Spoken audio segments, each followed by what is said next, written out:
Pada hari ini kita akan membahas tentang membrum inferius. Pada pertemuan pertama kita akan membahas terutama bagian regioglutealis dan juga femoris bagian proksimal.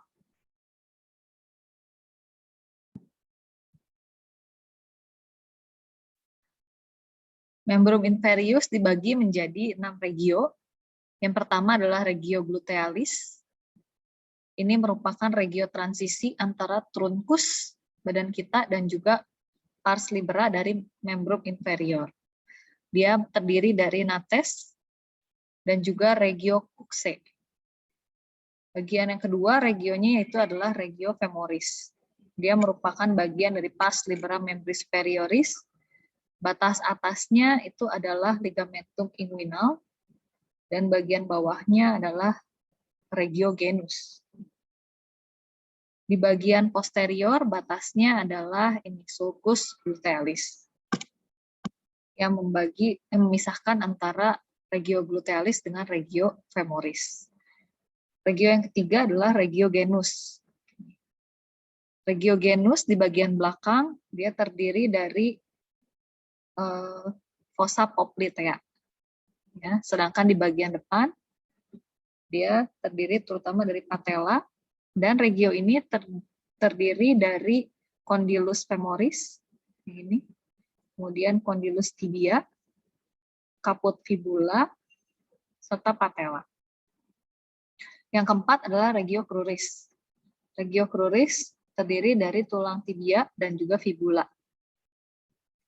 Kemudian regio talocruralis, ini merupakan regio yang terdiri dari malleolus medial dan malleolus lateral, serta artikulasio dari talocruralis.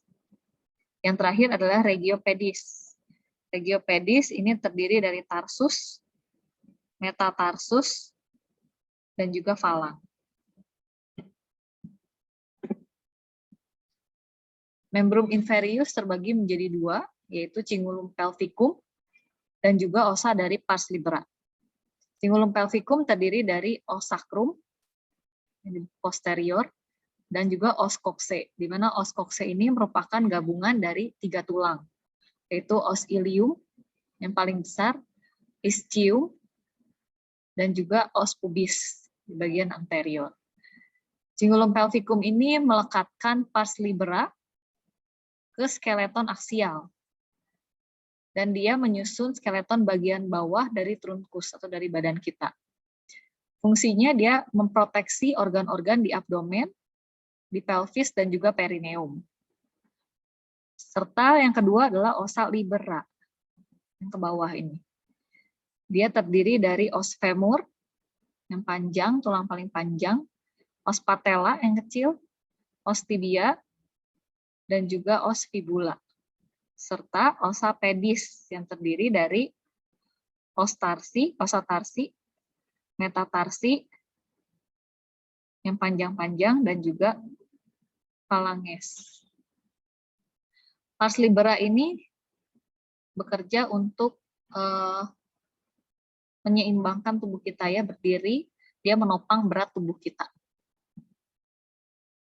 Nah, berat badan ditransfer dari kolumna vertebralis di trunkus aksialis kita, kemudian dipindahkan beratnya ke artikulasio sacroiliaca antara sakrum dengan ilium, kemudian diturunkan ke cingulum pelvicum, kemudian diturunkan lagi bebannya ke artikulasio coxae, kemudian ke femur, ke artikulasio genus, kemudian artikulasio talocruralis melalui terutama oleh tulang tibia, dan di tarsus ini berat badan terutama akan ditransfer ke os talus.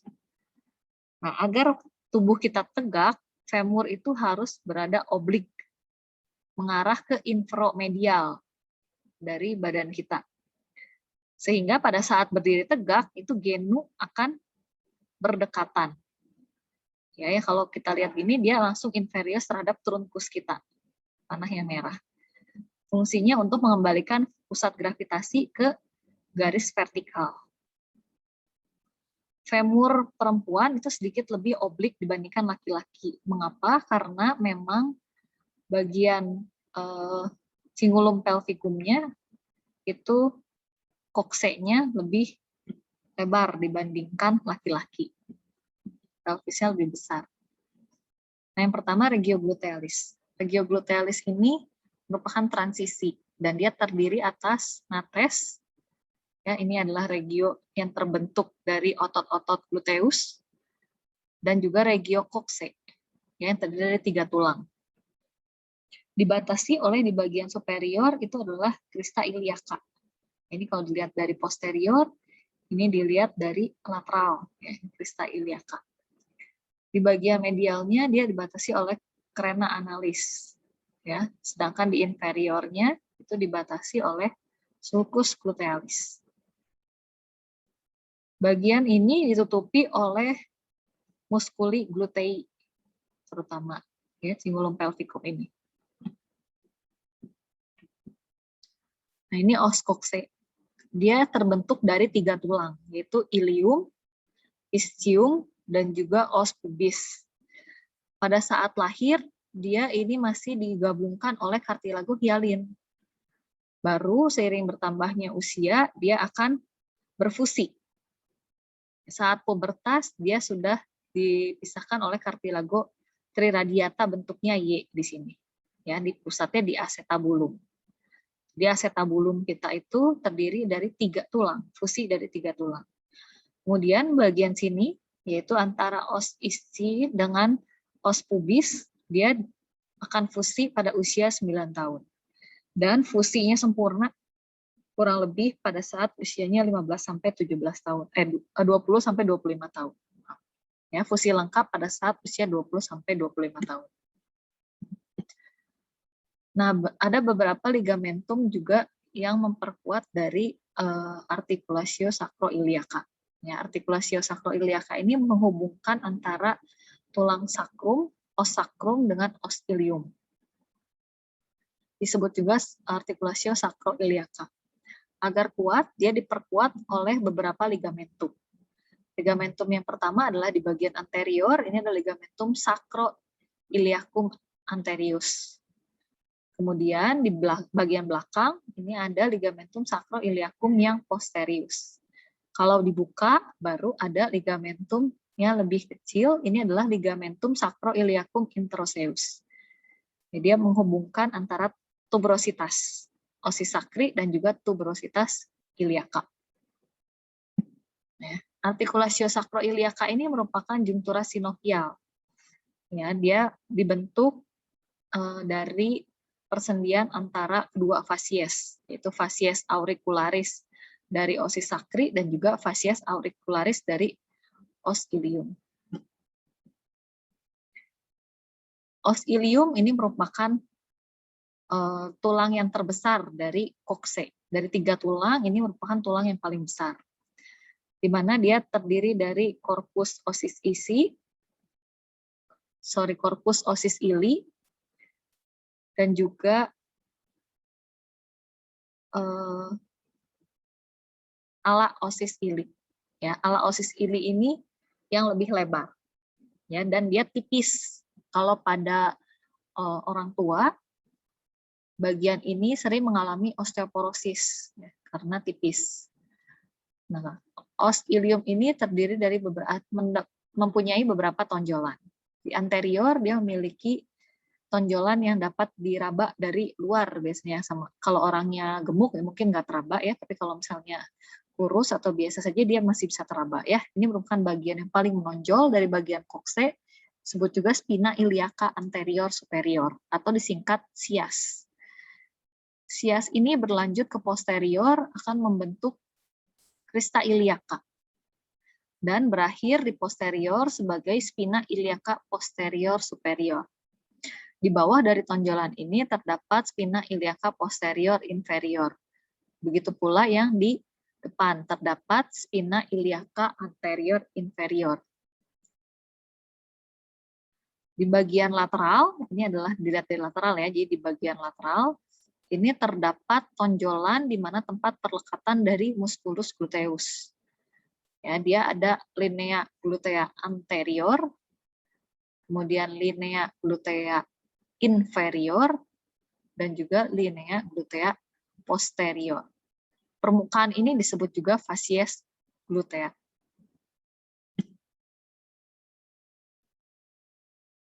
Untuk Crista iliaca sendiri, dia dibagi menjadi 3 labium, memiliki 3 labium.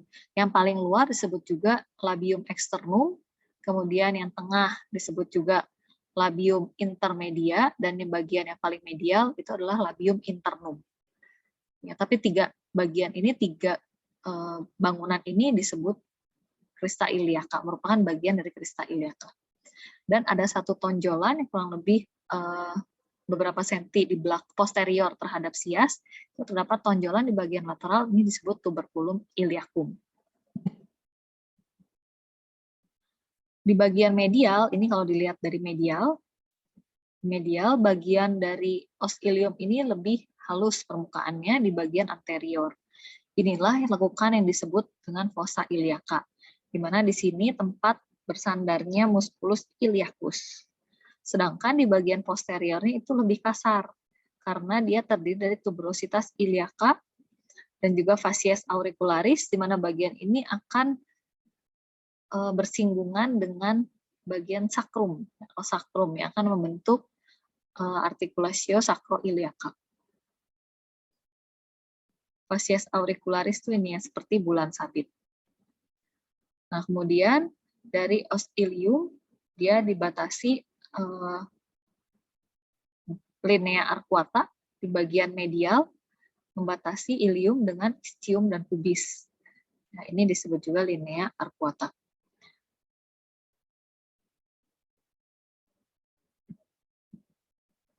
Kita lanjut ke os yang kedua, yaitu tulang ischium. Ya, tulang ischium ini membentuk bagian posterior dari os coccyx. Ya, ini posterior, posterior. Dia terdiri dari korpus, osis isi, dan juga ramus di bagian bawah. Ramus osis isi. Di mana ramus osis isi ini dia akan bergabung atau fusi dengan ramus inferior dari osis pubis. Ya, bagian yang paling menonjol dari ramus osis isi ini disebut tuber ischiadicum, di mana ini yang disebut sebagai tulang duduk. Dia adalah penumpu berat badan pada saat duduk. Dan tempat melekatnya banyak otot. Otot hamstring, otot quadratus femoris, gemulus inferior, dan juga adductor magnus. Juga dia salah satu perlekatan dari ligamentum yang penting, membentuk lubang-lubang di kokse, yaitu ligamentum sacrotuberale, yang menghubungkan sakrum dengan tuber ischiadicum, ya, menyambungkan dari sakrum ke tuber ischiadicum. Kemudian di bagian os ischium juga ada tonjolan, ini yang penting adalah spina ischiadica. Di mana spina ischiadica ini di bagian posterior, dia memisahkan antara incisura ischiadica major dengan incisura ischiadica minor. Ya, spina ischiadica ini juga tempat melekatnya ligamentum sacrospinale, yaitu dari sakrum ke spina ischiadica. Yang ketiga adalah os pubis. Os pubis ini membentuk bagian anteromedial dari os coccyx. Dan dia nanti akan menyatu dengan bagian anteromedial coccyx sebelahnya, jadi yang berpasangan. Os pubis terdiri dari corpus osis pubis yang di bagian lateral, dan juga ada ramusnya, itu ada 2, ramus superior osis pubis dan juga ramus inferior osis pubis. Ramus inferior osis pubis lah ini yang akan fusi dengan ramus osis ischii. Kemudian di bagian paling medial, ini terdapat bagian yang lebih rata, ini adalah permukaannya facies symphysialis, di mana di sini akan terdapat symphysis pubis. Ya, symphysis pubis. Dan juga ada tonjolan di bagian tengah, ini adalah tonjolannya crista pubica, di mana dia tempat melekatnya otot-otot abdomen. Kemudian di bagian lateralnya, sedikit yang lebih besar, terdapat tonjolan yaitu tuberculum pubicum, di mana ini tempat melekatnya ligamentum inguinale. Nah, bagian ramus superior dan ramus inferior osis pubis dan juga ramus osis ischii, dia akan membentuk suatu lubang yang disebut sebagai foramen obturatum. Ya, ini lubangnya. Kemudian di bagian anterior dari os pubis, ini ada bagian yang sedikit menonjol, tapi lebih rata, ini disebut juga pecten osis pubis. Di mana sesuai namanya, di sini melekat otot musculus pectineus. Ya, musculus pectineus, ini origonya di sini, pecten osis pubis. Dan juga ada di bagian lateral, di bagian anterior terhadap acetabulum, terdapat tonjolan yang disebut eminentia iliopubica. Ya, eminentia ini kalau dilihat dari medial, dia lebih luas dibanding tonjolan yang terlihat dari anterior. Ini kalau membandingkan kokse laki-laki dan juga kokse perempuan. Paling gampang adalah dari arcus pubicusnya. Ya. Arcus pubicus pada wanita itu lebih lebar, ya, dibandingkan pada laki-laki. Ya, dia membentuk angulus, arcusnya lebih sempit. Ini adalah simfisis pubis, di mana dia menghubungkan antara kedua fasies simfisialis dan juga diperkuat oleh dua ligamentum, yaitu ligamentum pubicum inferius dan juga ligamentum pubicum superius. Kemudian dari sias ke tuberculum pubicum, ini juga ada ligamentum, yang tadi saya bilang adalah ligamentum inguinale. Ini adalah batas bagian anterior antara regio regio glutealis, bukan regio glutealis ya, terutama yang regio coxae-nya dengan regio femur. Ya, ini adalah batas. Ya. Di mana si ligamentum inguinalis ini dia nanti bagian belakangnya itu akan dilalui berbagai bangunan. Ya.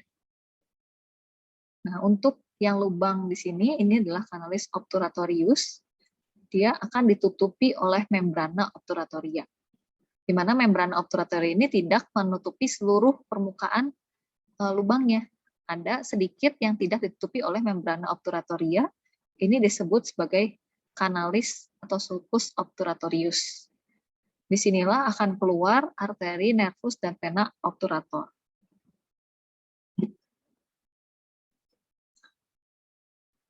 Nah, untuk ligamentum inguinale, ini di bagian posteriornya dia akan dilalui oleh banyak bangunan. Dan dibagi menjadi dua, yaitu lacuna vasorum di bagian medial, dan juga lacuna musculorum di bagian lateral. Ya. Sesuai dengan namanya, lacuna musculorum ini dilalui oleh musculus iliopsoas. Ya, musculus iliopsoas. Sedangkan lacuna vasorum dilalui oleh arteri, vena, dan juga nervus. Kemudian yang tadi saya bilang ini adalah ligamentum sacrospinale. Ini adalah spina ischiadica. Dia tempat menempelnya ligamentum sacrospinale yang menghubungkan antara sacrum, os sacrum, dengan spina ischiadica. Yang kedua adalah ada ligamentum sacrotuberale, di mana dia akan menghubungkan antara sacrum dengan tuber ischiadicum. Karena ada dua ligamentum ini, maka bagian posterior-inferior coxae itu terdapat dua lubang besar. Ya, lubang yang besar ini disebut, yang lebih besar disebut foramen ischiadicum maius, dan yang lebih kecil disebut ligamentum foramen ischiadicum minus. Ya. Dan dia juga akan dilalui berbagai bangunan. Nanti kita lihat di belakang. Ini di bagian posteriornya yang lebih jelas. Jadi untuk ada dua ligamentum yang membentuk lubang dari coxae bagian posterior inferior, itu adalah ligamentum sacrotuberale dari sacrum ke tuber ischiadicum, dan juga sacrospinale dari sacrum ke spina ischiadica. Kan membentuk dua lubang. Ini satu, ini yang kedua. Ya. Nanti lebih jelas kalau dilihat dari media. Ya, kemudian ini ligamentum yang mempererat artikulasio sacroiliaca. Ya, di sini ada di bagian posterior adalah ligamentum sacroiliaca posterior, dan juga ligamentum sacroiliaca introsea, lebih kecil dan dia lebih dalam. Artikulasio coxae ini adalah persendian yang menghubungkan antara coxae dengan femur. Ya, terutama caput femoris. Ya, artikulasio coxae ini merupakan artikulasio spheroidea yang multiaksial. Dia gerakannya banyak. Ya, dia merupakan suatu diartrosis di mana sesuai dengan teorinya itu ball and socket. Ya, ballnya itu adalah caput femorisnya, socketnya itu adalah acetabulumnya. Ya, dia persendian antara acetabulum dari coxae dan juga caput femoris dari femur. Nah, ada dua ligamentum yang menjaga stabilitas artikulasio ini. Karena dia multiaksial, ligamentumnya juga harus banyak. Ya, ligamentum yang ada intrakapsular itu adalah ligamentum capitis femoris. Ya, dia ada di ujung dari caput femoris. Dia menghubungkan antara fossa acetabuli yang ada di coxae dengan fovea capitis, yaitu lubang yang ada di tengah dari caput femoris. Yang kedua adalah ligamentum ekstrakapsular. Ya, dia ini merupakan penebalan dari membrana fibrosa dan terdapat di luar dari kapsula articularis. Dia terdiri dari 3 ligamentum, karena coxae itu terdiri dari 3 tulang, maka ligamentumnya sesuai dengan menempel pada tulang tersebut. Ya. Yang pertama di bagian anterior itu ada iliofemorale. Itu antara siai, ya, spina ischiadica anterior inferior dengan linea trochanterica di bagian anterior dari femur. Kemudian ada ligamentum pubofemorale. Pubofemorale sesuai namanya dari os pubis ke femoral, yaitu dari ramus superior osis pubis ke linea trochanterica. Yang ketiga adalah ischiofemorale. Ini di bagian posterior, ya, dari os ischium ke femoral, ya, yaitu dari corpus osis ischii ke trochanter mayor. Ya, trochanter mayor tuh ini, ya, tonjolan yang besar di femur. Nah, sekarang kita masuk ke acetabulumnya. Ya, acetabulum itu seperti tapal kuda. Tapal kuda dia di mana harus masuk bentuknya seperti ini karena bakal ada caput femoris yang bentuknya seperti bola, itu akan menempel di sini, ya, bersinggungan di sini. Jadi masuk. Dia terdiri dari facies lunata. Facies lunata ini seperti bulan sabit, permukaannya halus. Ya, ini facies lunata. Kemudian ada fossa acetabuli di bagian tengahnya, di mana ini sebagian besar adalah os ischium, ya, dibentuknya fossa acetabuli itu. Kemudian ke bawahnya dia menyambung menjadi incisura acetabuli, ya, bukan, ini adalah incisura acetabuli yang nanti akan ditutupi oleh ligamentum. Nah, di bagian bawah dari acetabulum ini terdapat lubang, yaitu foramen obturatum. Ya, foramen obturatum ini di bagian inferior, batasnya adalah ramus ischiopubicum dan akan ditutupi sebagian oleh membrana obturatoria. Ya, lubang yang tidak ditutupi disebut sulcus atau canalis obturatorius, ya, karena tempat keluarnya arteri vena nervus. Nah, kalau gini lihatnya acetabulum, ya, bagian artikularisnya yaitu facies lunata, dia akan dilapisi oleh cartilago articularis. Dan terdapat labrum acetabuli yang melapisinya. Ini, ya, labrum acetabuli atau yang di sini. Dia merupakan cartilago fibrosa. Dia akan membungkus dari caput femoris. Kemudian labrum acetabuli ini dia akan berlanjut ke bawah ini menutupi incisura acetabuli, yaitu membentuk ligamentum transversum acetabuli. Ya, dia akan menjembatani atau menutupi incisura acetabuli. Sedangkan bagian yang non artikular ini di bagian profundus dan centralis, ya, disebut juga fossa acetabuli. Ya, dia berlanjutnya ke bawah menjadi incisura acetabuli. Di bagian caput femoris terdapat ligamentum, ya, ligamentum capitis femoris. Ligamentum ini juga bekerjanya memperkuat ikatan antara artikulasio coxae, tapi memang bukan ligamentum yang kuat. Ya, di dalam ligamentum ini berjalan pembuluh darah yang memperdarahi caput femoris dan juga artikulasio coxae. Kalau dilihat, articularis coxae itu merupakan sendi sinovial yang berisi cairan liquor sinovial. Dia akan dibungkus oleh kapsula articularis, di mana kapsula articularis ini terdiri dari bagian dalamnya itu adalah membrana sinovial, dan bagian luar itu adalah membrana fibrosa.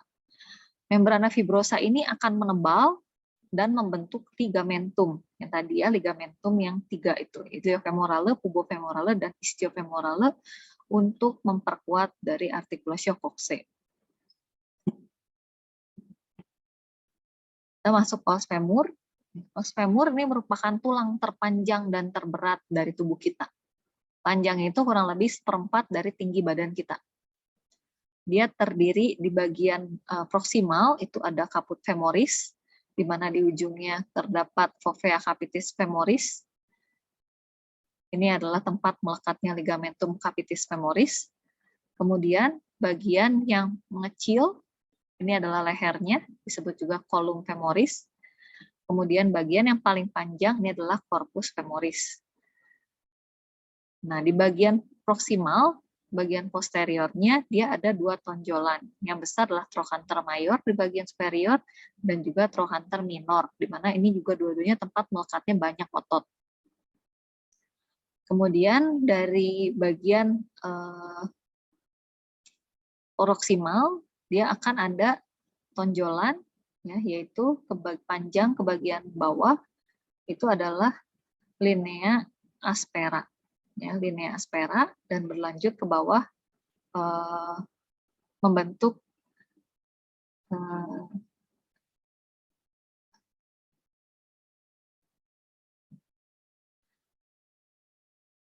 linea supracondylaris medial dan juga lateral.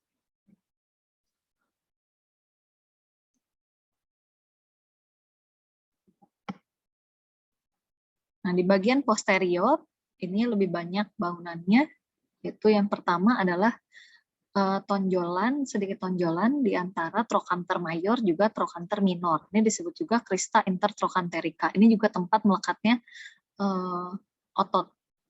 Kemudian di bagian bawah dari trochanter minor ini terdapat tonjolan lagi yang disebut linea pectinea.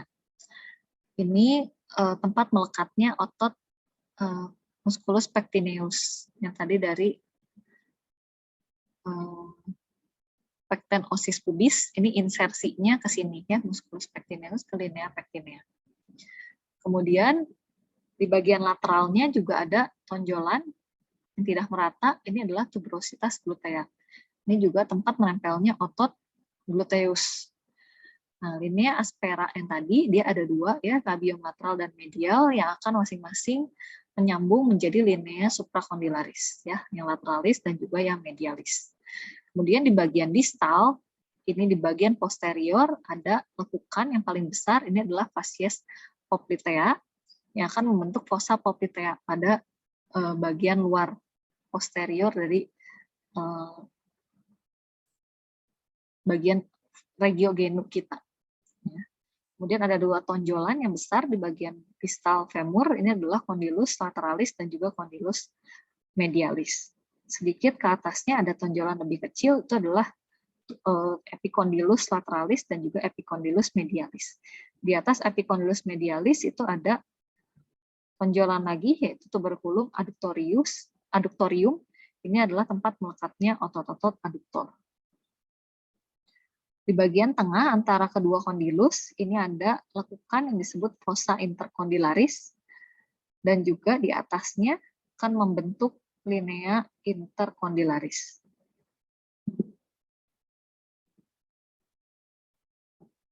Os femur bagian proksimal ini berbentuk huruf L, seperti huruf L, dan dia akan membentuk sudut, ini kurang lebih rata-ratanya pada dewasa itu 126 derajat. Waktu lahir memang sudut inklinasi ini tuh hampir lurus, baru semakin dewasa dia semakin berkurang, sekitar 115 derajat sampai 140 derajat.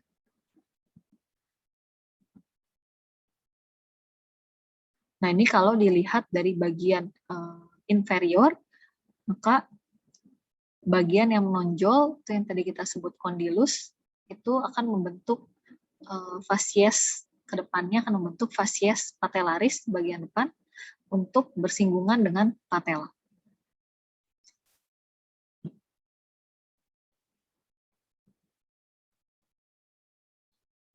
Nah, tulang kita itu paling luar, bukan tulang ya, jadi regio membrum inferius kita itu bagian luarnya itu selain kulit, di bagian bawah kulit, dia akan dibentuk oleh tela subcutanea lapisannya.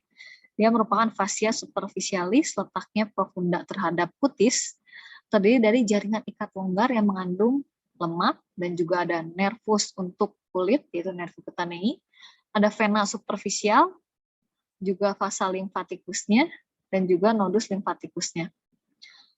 Tela subcutanea di bagian coxa dan femoris ini merupakan lanjutan dari tela subcutanea di abdomen dan juga di nates di bagian posterior.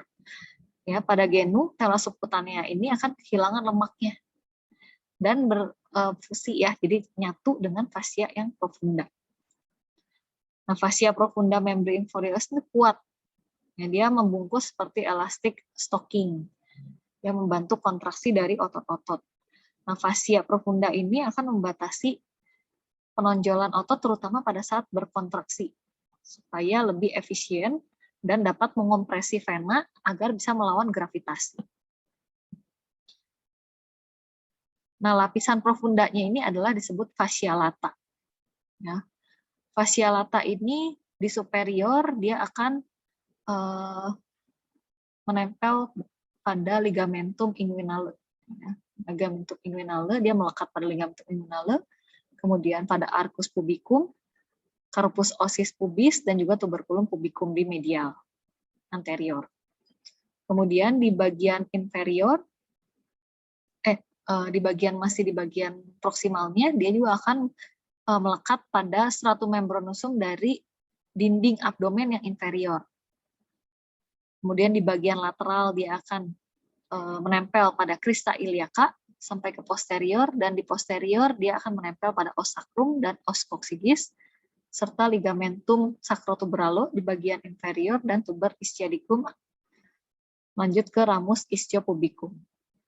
Ya, sedangkan di inferiornya, di bagian inferiornya dia akan terbuka di tulang-tulang sekeliling genu ini ya, terbuka dan akan berlanjut menjadi fascia cruris di bagian cruris. Ya. Di bagian femur, di regio femur, fascia lata ini akan menebal, ya, menebal dan akan membentuk yang disebut tractus iliotibialis, ya, tractus iliotibialis, di mana dia juga merupakan aponeurosis musculus dari tensor fascia lata, ya, tensor fascia lata, dan juga gluteus maximus di bagian posterior, ya, kan aponeurisnya akan bersatu ke tractus iliotibialis. Tractus iliotibialis ini membentang dari tuberculum iliacum, ya, tuberculum iliacum yang tadi di bagian crista iliaca, ya, beberapa senti posterior dari sias, ya, hingga ke tibianya itu adalah bagian di sini ya, sekitar di sini, anterolateral dari tuberculum tibia, itu disebut juga Gerdi tubercle, ya, insersinya. Nah, di fascia lata ini, di bagian permukaannya, di bagian proksimal, dia akan membentuk lubang. Lubangnya ini disebut juga sebagai hiatus saphenus. Hiatus saphenus ini kira-kira 4 cm di bawah tuberculum pubicum inferior terhadap ligamentum inguinalis. Ya, panjangnya ya sekitar 3,75 kali 2,5 cm. Jadi kecil, tapi dia penting kenapa? Karena dia dilalui oleh ini ya, vena savena magna. Vena savena magna itu merupakan vena superficialis dari membrum inferius. Dia muaranya akan masuk menembus fascia cribrosa yang menutupi dari hiatus saphenus ini dan bermuara ke vena femoralis bersama dengan nodi inguinalis profundanya. Ya. Bagian medial dari hiatus saphenus ini lebih halus tepinya, Sedangkan sisanya superior, lateral, dan inferior itu membentuk resen menebal yang disebut juga sebagai margo falciformis ya, dari hiatus saphenus. Nah, kita bahas ototnya ya. Otot femur anterior ini terutama fungsinya untuk fleksi dari articulatio coxae ya. Dia dan juga extensor articulatio genus ya. Karena ototnya panjang. Otot femur anterior itu terdiri dari musculus pectineus, iliopsoas, sartorius, dan juga quadriceps femoris. Di mana iliopsoas ini terdiri dari 3 otot, iliacus, psoas mayor, dan psoas minor. Kemudian quadriceps femoris terdiri dari 4 otot. Otot utama dari kompartemen femoris anterior ini cenderung cepat atrofi kalau tidak digunakan. Jadi kalau misalnya orang yang bed rest lama, ya diranjang, nggak jalan-jalan, nggak boleh jalan-jalan, itu beres perawatan kakinya terlihat kecil. Nah itu adalah otot ini terutama yang mengalami atrofi. Nah terdiri dari 5 otot ya, terutama yang untuk flexor articulatio coxae. Yang pertama adalah musculus pectineus ya. Musculus pectineus ini perlekatan proksimalnya itu di ramus superior osis pubis, itu di pecten osis pubis lebih tepatnya. Ya, kemudian insersinya ya atau perlekatan distalnya itu ke linea pectinea, ada namanya juga tadi ya di femoris ya. Dia inferior terhadap trochanter minor yang tadi sudah kita bahas ya. Dia mendapatkan persyarafan dari nervus spinalis lumbal 2 dan 3 serta juga mendapat cabang dari nervus obturatorius. Fungsi utama dari musculus pectineus ini adalah aduksi dan juga fleksi dari femur, serta sedikit membantu rotasi medial. Yang kedua adalah musculus iliopsoas, yang terdiri dari 3 otot, yaitu musculus psoas mayor, yang besar, psoas minor di atasnya, kecil, dan tendonnya yang panjang, dan juga musculus iliacus, yang terletak di fossa iliaca. Ya. Untuk psoas mayor, dia origonya itu di sisi vertebra T12 sampai L5, jadi panjang. Dan insersinya itu ke trochanter minor dari femur, ya, trochanter minor. Sedangkan psoas minor itu dari T12 sampai L1, jadi lebih pendek ya karena disebutnya minor. Sedangkan dia tendonnya panjang, ya, menyatu dengan yang psoas mayor. Nah, tapi bedanya dia insersinya hanya sampai di ilinea pectinea dan eminentia iliopectinea ya. Jadi nggak sampai melewati ligamentum inguinale dan tidak sampai ke femur. Ya, kedua otot ini dipersyarafi oleh nervus lumbalis ya. Nervus lumbalisnya yang mayor L1 sampai L3, yang minornya L1 dan L2. Untuk iliacus sendiri ini ototnya gede, besar. Perlekatan proksimalnya atau origonya itu di crista iliaca, fossa iliaca, dan ala osis sacri, serta ligamentum sacroiliacum.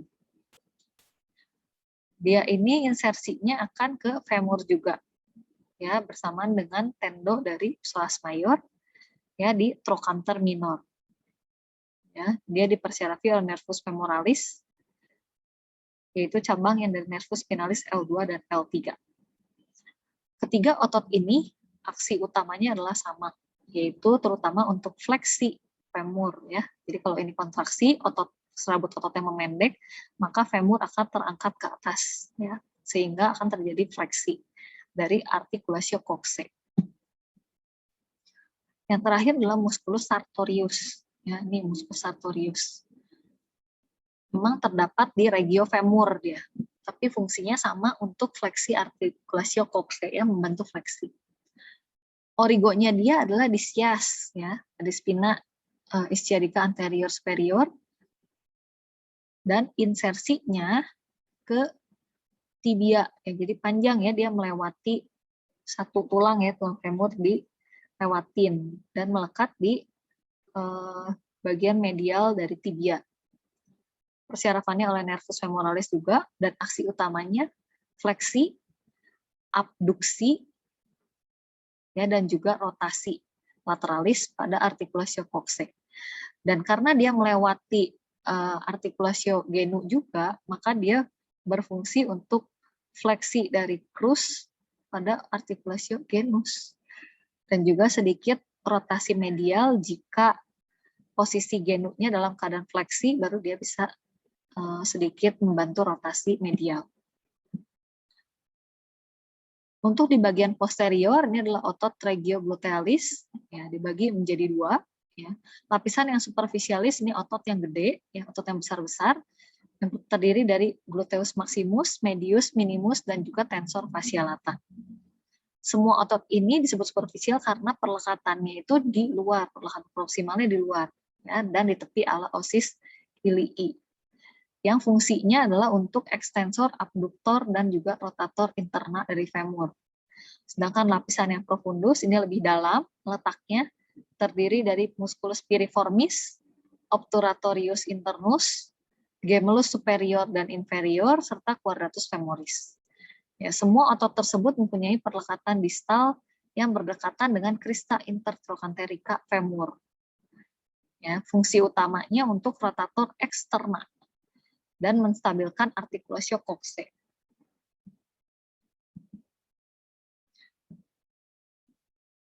Nah, ini bagian yang ini iliopsoas ya, kalau di bagian anterior, iliopsoas ini ligamentum inguinal. Nah, kalau di bagian posterior itu yang paling besar adalah gluteus maximus, di mana gluteus maximus ini sebagian akan menyatu dengan tractus iliotibialis di bagian lateral. Kita lihat ya. Bagian lateral nih gluteus maximus, sedangkan kalau dilihat dari posterior ini ya gluteus maximus. Dan di bagian sedikit di bagian superiornya itu terlihat gluteus medius yang sebenarnya itu terletak di bagian dalam dari gluteus maximus. Nah, kalau dilihat gluteus maximus ini otot yang paling besar di bagian posterior, dia origonya itu di ilium sampai sacrum dan sampai ligamentum sacrotuberale. Sedangkan insersinya dia di sini memiliki namanya sendiri yaitu tuberositas glutea di femur tadi ya, dan juga sebagian ke tractus iliotibialis insersinya. Dia dipersyarafi oleh nervus gluteus inferior. Kemudian yang kedua adalah musculus tensor fascia lata. Musculus tensor fascia lata ini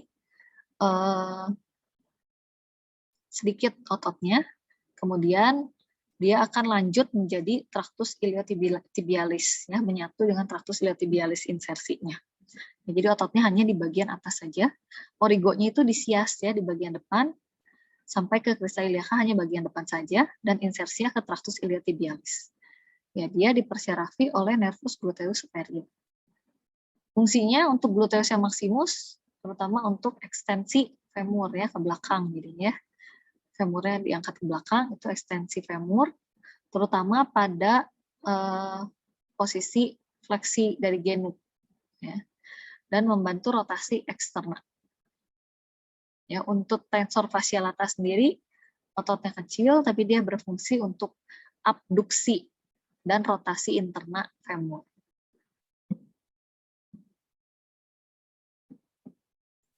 Untuk gluteus yang medius, ini setelah gluteus maximus yang dibuka, maka terlihat gluteus yang medius. Gluteus medius itu origonya di antara linea glutea anterior dan posterior di fasies glutea dari ilium, insersinya ke trochanter mayor femur. Ya, ini trochanter mayor femur. Dan gluteus minimus, ini di bagian dalamnya lagi, kalau medius dibuka ada yang minimus, dia origonya itu di antara linea glutea anterior dan inferior, ya, dan insersinya juga sama ke trochanter mayor. Ya, dua-duanya ini dipersyarafi oleh nervus gluteus superior. Kemudian fungsinya ini dua-duanya untuk abduksi dan rotasi interna femur. Ya. Dan mempertahankan pelvis, ya, ini ketika membrum ipsilateralnya menopang berat badan dan memajukan sisi yang berlawanan pada swing face ya. Nah, udah gitu ini muskulus yang profunda ya. Tadi gluteus minimus sudah, yang profundanya itu yang pertama adalah muskulus piriformis ya. Muskulus piriformis ini kalau lihat dia itu bagian origonya itu di bagian anterior ya. Di fascias pelvica dari sacrum ya. Jadi di bagian anterior kemudian dia nyelip ke belakang ya untuk berinsersi di bagian belakang yaitu di trochanter mayor. Ya, dia dipersyarafi oleh nervus spinalis S1 dan S2. Kemudian ada otot yang disebut triceps coxae, yaitu 3 otot adalah gemulus superior, obturatorius internus, dan juga gemulus inferior. 3 otot ini disebut juga sebagai triceps coxae. Di mana obturatorius internus ini origonya itu di membrana obturatoria, ya, membrana obturatoria dan juga di ramus ischiopubicum. Dan insersinya ke trochanter mayor, ya, dan juga sebagian ke fossa intertrochanterica. Untuk gemulus superior, dia origonya di spina ischiadica, ya, spina ischiadica di bagian atas, tapi insersinya sama ke trochanter mayor. Sedangkan yang gemulus inferior, insersinya itu di tuber ischiadicum, insersinya sama, makanya disebutnya triceps coxae ya. Dipersyarafinya oleh obturatorius internus oleh nervus spinalis L5S1 ya, obturatorius interni. Kemudian gemulus superior oleh sama musculus obturatorius interni ya, 2 yang atas musculus obturatorius interni, sedangkan yang gemulus inferior oleh musculi quadrati femoris bersamaan dengan musculus quadratus femoris ya, nervusnya sama.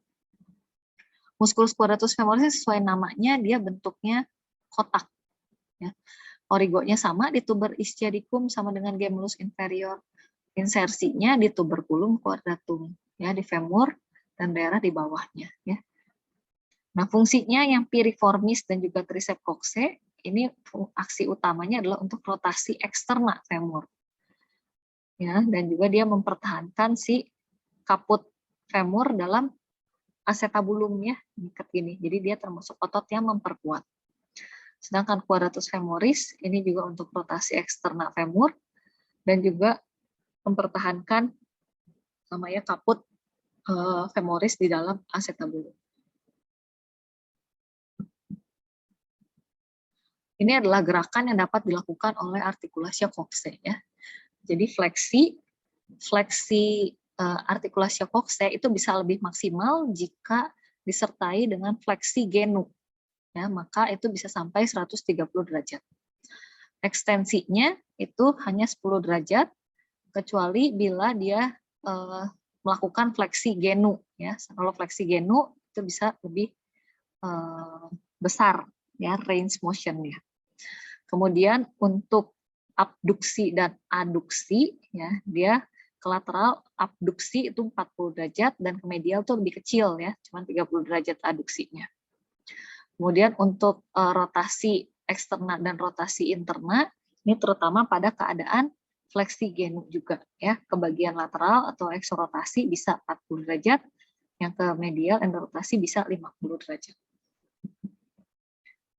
Untuk suplai darah articulatio coxae itu dari cabang dari arteri circumflexa femoris medialis dan juga lateralis, serta ramus acetabularis dari arteri obturatoria yang berjalan dalam ligamentum capitis femoris. Ya, ini yang tadi saya bilang bahwa di dalam ligamentum capitis femoris itu terdapat pembuluh darah ya yang memperdarahi articulatio coxae ya. Itu cabang dari arteri obturatoria. Persyarafannya dapat dari beberapa nervus, yaitu nervus femoralis, obturatorius, musculi obturati interni, musculi quadrati femoris, dan juga nervus gluteus superior.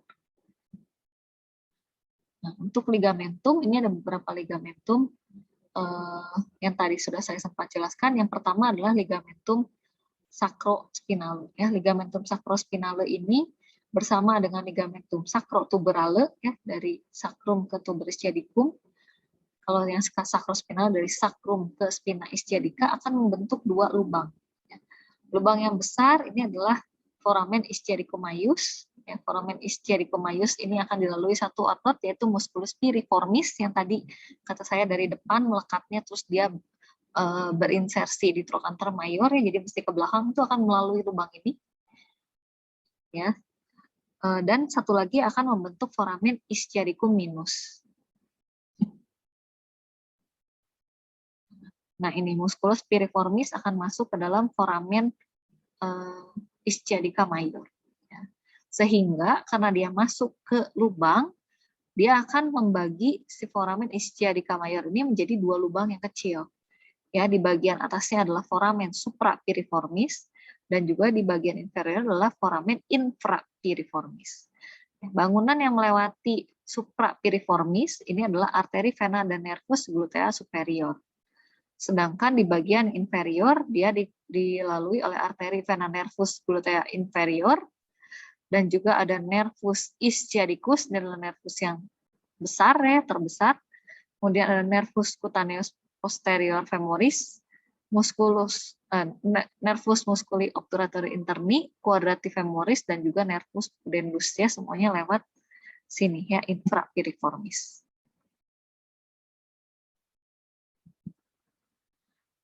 Nah, untuk foramen ischiadicum minus ya, yang bawah foramen ischiadicum minus ini dilalui oleh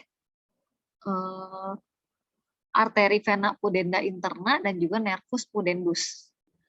Ya, dia dilalui juga oleh musculus obturator internus. Ya, musculus obturator internus masuk ke sini.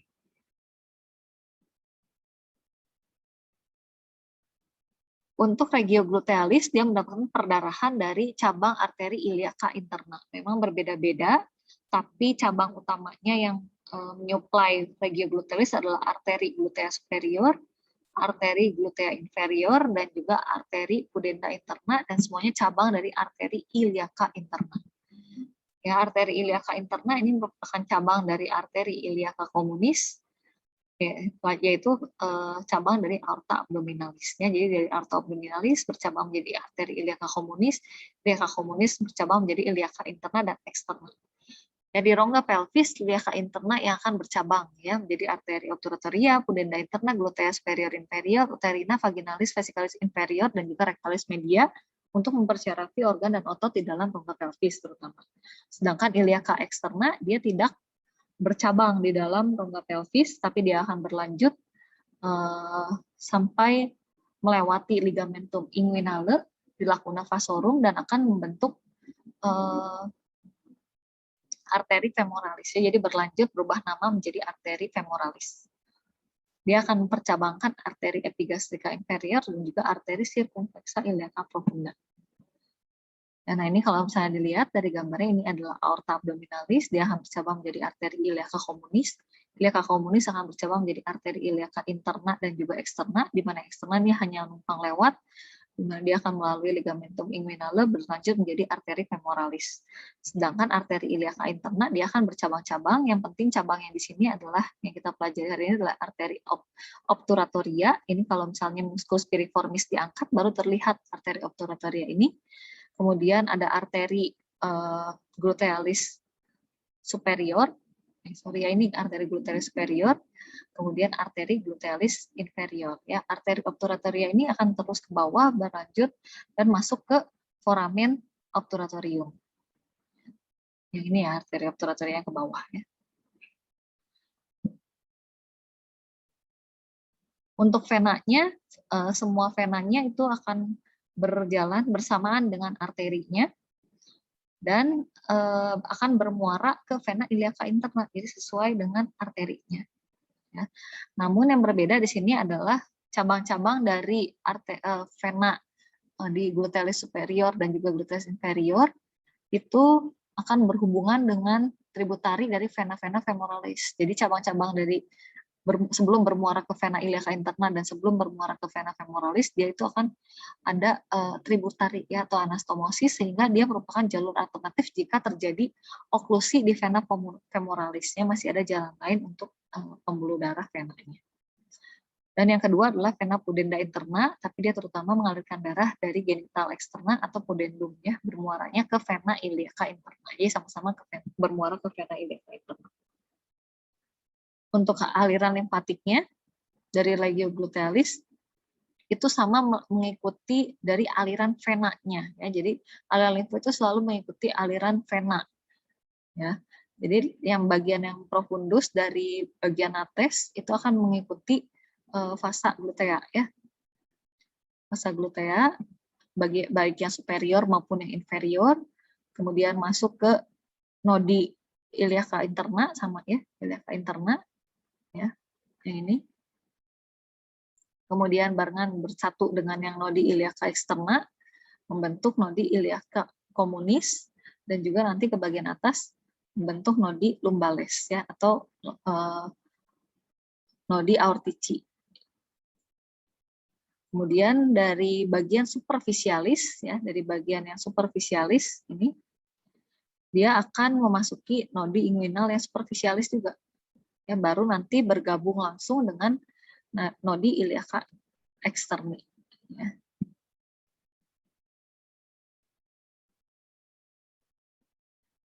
Untuk nervusnya di daerah gluteus itu ada nervus gluteus superior ya, nervus gluteus superior ini keluar dari foramen suprapiriformis bersamaan dengan arteri venanya, arteri vena gluteus superior.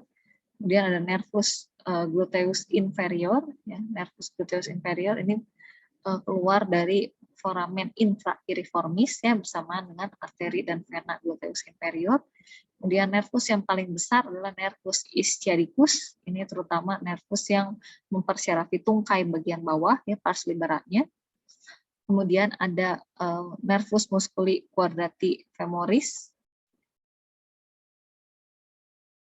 ya, ini. Kemudian nervus cutaneus femoris posterior ini merupakan berjalan bersama dengan nervus ischiadicus ya, tapi kecil. Ya, kemudian ada musculi obturatorii interni, ya, dia akan berjalan untuk mempersyarafi musculus obturatorius, dan nervus pudendus. Ya, nervus pudendus terutama di bagian perineum. Ya. Nah, semua nervus ini merupakan dari cabang dari plexus sacralis, ya, kecuali nervus gluteus superior, dia semuanya melalui dari foramen infrapiriformis cabang-cabang ini, kecuali si nervus gluteus yang superior dari suprapiriformis ya, foramen suprapiriformis. Nah, ini kalau ngelihat ini adalah plexus lumbosacralis, sebenarnya dari lumbal, tapi yang mau ditekankan di sini adalah plexus sacralisnya ya, dimulai dari L4 sampai S4. Dia akan mempercabangkan untuk kulit bagian ates ya, kemudian bagian glutealis superior, glutealis inferior, pudenda interna, untuk cutaneus femoris posterior, ya, ischiadicus. Ischiadicus ini sebenarnya dari awal, dari keluar dari kokse itu dia sudah bercabang dua ya, untuk yang tibialis dan juga fibularis ya. Jadi terlihat dua tapi masih menyatu. Nanti setelah melewati fossa popltea dia baru misah jadi dua. Ya. Kemudian dia juga mempercabangkan nervus untuk quadratus femoris dan juga nervus untuk obturatorius internus ya. Ini akan masuk ke kanalis obturatorius, menembus membrana obturatoria. Ini adalah nervus cabangnya dari mana, kemudian fungsinya untuk apa, ya, fungsinya untuk apa, jalannya seperti apa, ya, bisa dilihat di sini, dibaca lagi ya, selain dari gambar. Nah, ini adalah plexus lumbalis ya, dari L1 sampai L3 pertama ya. Dia cabang-cabangnya ini yang sudah kalian pelajari di blok lalu ya, nervus iliohipogastricus dan ilioinguinalis, ini cabang dari lumbalis 1 ya, kemudian genitofemoralis ya, kemudian ada cutaneus femoris lateralis. Nah, di sini ada ya. Kemudian nervus obturatorius ya, dan juga nervus femoralis ini yang paling besar ya, nervus femoralis. Di bagian bawah dari plexus lumbalis L5 dia akan membentuk truncus lumbosacralis yang juga sudah kalian lihat di blok lalu. Ya.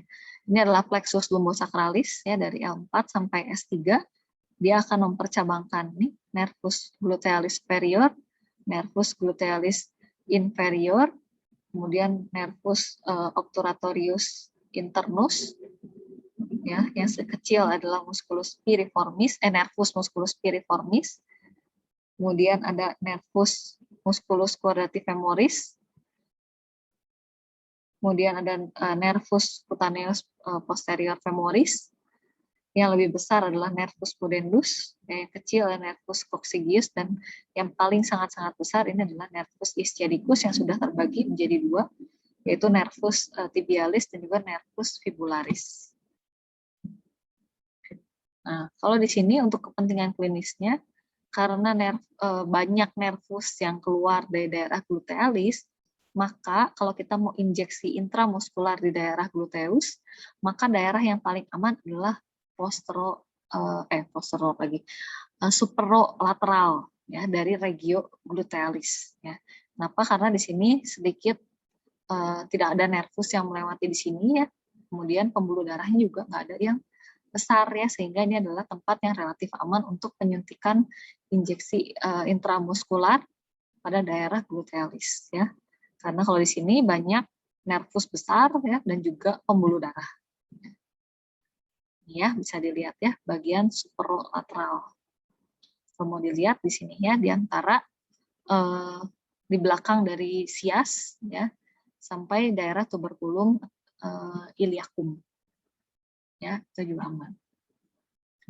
Nah, satu lagi, kalau mau melakukan fungsi arteri, ya, fungsi arteri ini dari arteri femoralis, kira-kira di sini, ya, kalau memproyeksikannya, jadi di bawah dari ligamentum inguinale, ya, ligamentum inguinale ini kelihatan jelas, kemudian di tengah-tengahnya, nah, kalian di situ, ya, menusuknya untuk arteri femoralis untuk mendapatkan fungsi arteri, ya, untuk pemeriksaan AGD nanti terutamanya, ya, di daerah sini. Ya, sekian kuliah hari ini. Selamat belajar.